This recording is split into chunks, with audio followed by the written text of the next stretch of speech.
అందరికీ నమస్కారం. Welcome to AG Talkies. ఇప్పట్లో చాలామంది పీరియడ్స్ లేట్‌గా రావడానికి మెడిసిన్ యూజ్ చేస్తుంటారు. కానీ దానివల్ల చాలా హెల్త్ ఇష్యూస్ వస్తాయని డాక్టర్లు చెప్తున్నారు. ఎలాంటి హెల్త్ ఇష్యూస్ వస్తాయో మనం ఇప్పుడు తెలుసుకుందాం.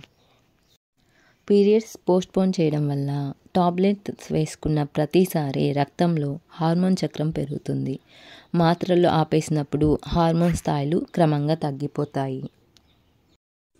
పీరియడ్స్ లేట్ అవ్వడం వల్ల చెస్ట్ నొప్పి, పీరియడ్స్‌లో వచ్చే కడుపు నొప్పి, నడుము నొప్పి ఎక్కువవుతాయి. కొంతమందికి తర్వాత పీరియడ్స్ ఆగిపోవచ్చు. అదేవిధంగా టాబ్లెట్స్ తీసుకోవడం వల్ల చాలా సమస్యలు ఎదుర్కోవాల్సి వస్తుంది. కొంతమంది వెయిట్ పెరగడం, అండాశయంలో కణితులు, అండం సక్రమంగా అభివృద్ధి చెందకపోవడం, నిద్ర రాకపోవడం, మానసిక సమస్యలు వంటి సమస్యలు వస్తాయి.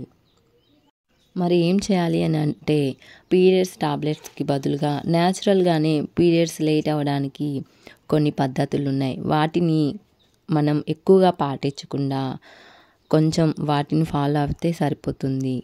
కానీ ఇలా పోస్ట్‌పోన్ చేయడం, న్యాచురల్‌గా వాడినా కూడా మీకు ఆరోగ్య సమస్యలు తలెత్తుతాయి.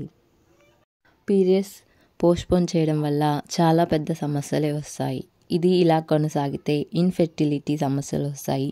కాబట్టి సహజంగాను టాబ్లెట్స్ వాడి సమస్యను పెంచుకోవద్దు.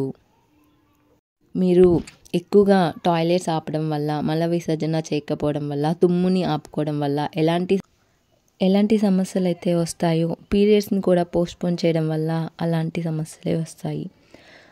శరీర విధులు ప్రకారం సహజ ప్రసరణ వ్యవస్థలన్నీ అలానే ఉంచుకోవాలి. ఏదైనా ఒక ముఖ్య సమయంలో పోస్ట్‌పోన్ చేసేందుకు మాత్రం ముందుగా మీరు డాక్టర్‌ని కన్సల్ట్ అవ్వాల్సిందే. ఇలాంటి మరికొన్ని వీడియోస్ కోసం ఛానల్ లైక్ అండ్ సబ్స్క్రైబ్ చేసుకోవడం మర్చిపోకండి. Thank you for watching.